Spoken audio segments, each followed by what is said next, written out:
something that I want us to consider. Christmas is over and that the 25th is already past us. What's the date today? Does anybody know? 28. Thank you. I was trying to remember. Really good. But if we think that, well, Christmas is over because the decorations are, the gifts are opened up, and as a matter of fact, I was looking this morning and I went, well, there's a few gifts there. I mean, if anybody wants, they can open them up. Alex, you could lead the way. But if you think, and if we think in our minds that, well, that's what Christmas is all about, we got it wrong. Because that's not what Christmas is all about. Nonetheless, so many people get caught up in that, right? The decorations start coming down. We pack up the lights and we put them away for another year. The music fades in the sense that this is our last Sunday that we're going to be singing Christmas songs. The gatherings have ended. And then reality hits home, right? The bills start arriving. And the health cares that we had before Christmas, they're back again. The loneliness, maybe, that some people were dealing with before Christmas comes back even stronger. Grief returns. As Judy mentioned about some of our friends who lost, their mother, their spouse. Grief returns. The struggles that we faced before, well, they're waiting for us. Like a good old gift to pick them up again and to go at it once more time. For some, Christmas might have been joyful, exciting, exuberating, because you had opportunities to do something different and to celebrate and to focus on Jesus in a real way. For other people, because they missed that point, it can be exhausting.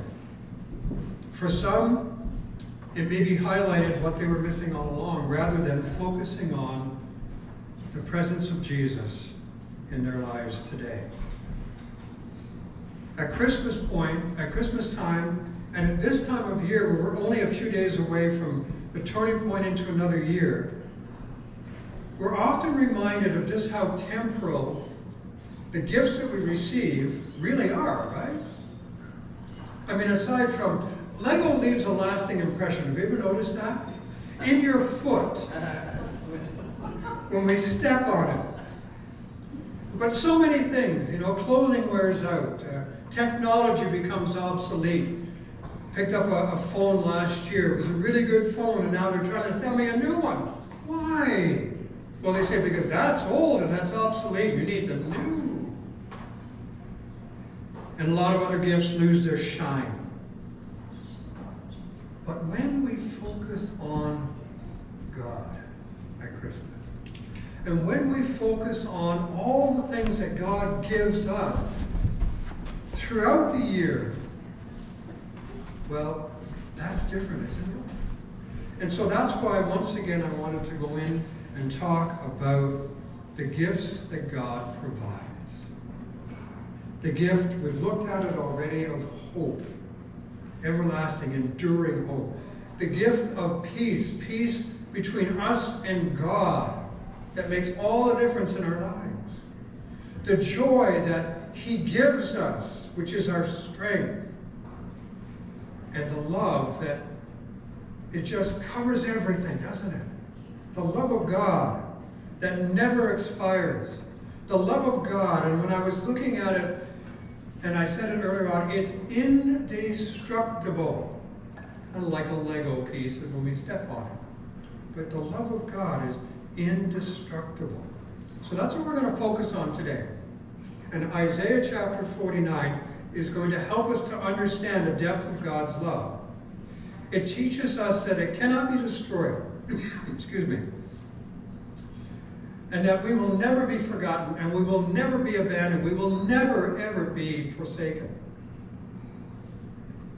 Love isn't merely something that God, hands out to us like a card, right?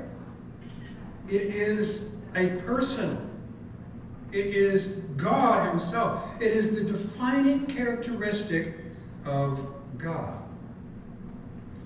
In the context of this chapter in Isaiah, and I pulled a few chapters or a few passages from the Bible this Christmas season because I thought even though they're not our traditional Christmas passages, I thought they really, really give a strong and powerful message which relates to each topic.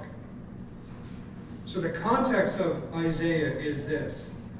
He is giving them a promise through the prophet Isaiah for a people who are living in captivity.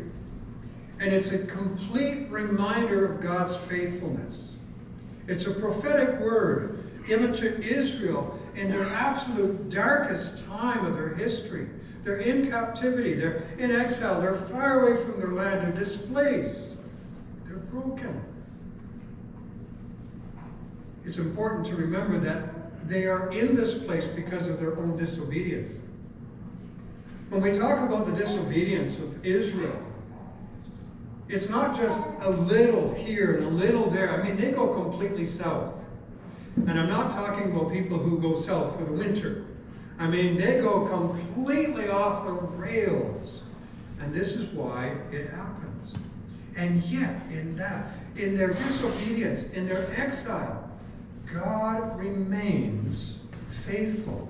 And God promises restoration. He'll bring them back. He'll restore and even increase their numbers. He will restore the land and add more to it. And he renews their future based upon his original promises. And all of these promises are not simply wishful thinking. We looked at that, at least I mentioned it every week. The promises of God of hope and peace and joy and love are not wishful thinking. I hope everything is okay. I hope you have peace. I hope you find joy. No, they're solid. They're solid because they're based in God's covenant with us. And what is that covenant? What does that word mean? It's a contract. Has anybody ever signed a contract? You know, if you buy a house, what do? You sign a contract. The bank doesn't say to you, okay, here's the money for your house. I hope you pay it back. No, they get you to sign 1,800 forms to make sure that if you don't pay it back, they take it over. It's a contract. And God gives his promises as a contract to us. They're solid, they're sure, and they're written in blood. It's a terrible thought when you think about written in blood. Oh, that's awful. But let's go down that path in a few minutes.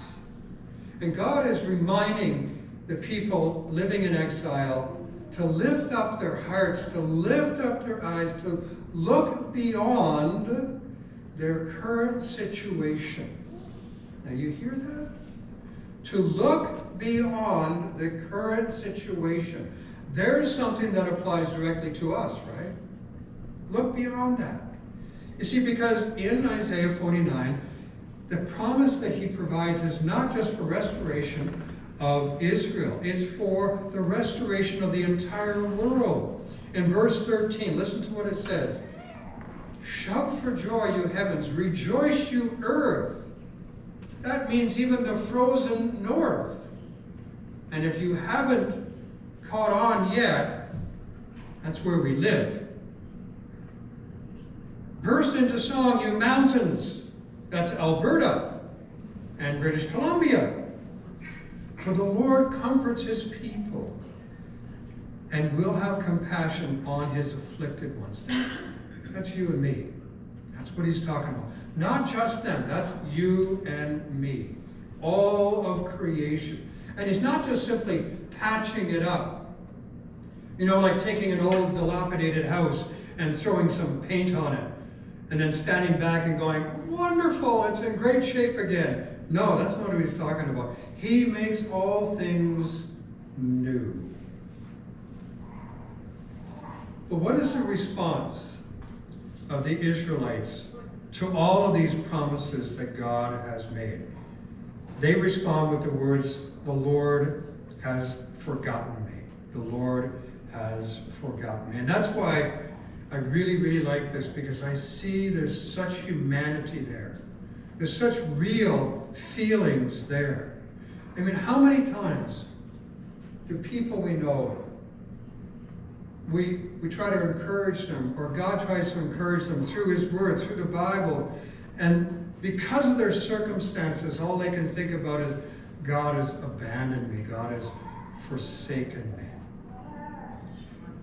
I read this story about an elderly man who had some friends over for Christmas. And then after Christmas was all done, he sat there in his living room in loneliness and despair. The house was silent, and he felt an emptiness.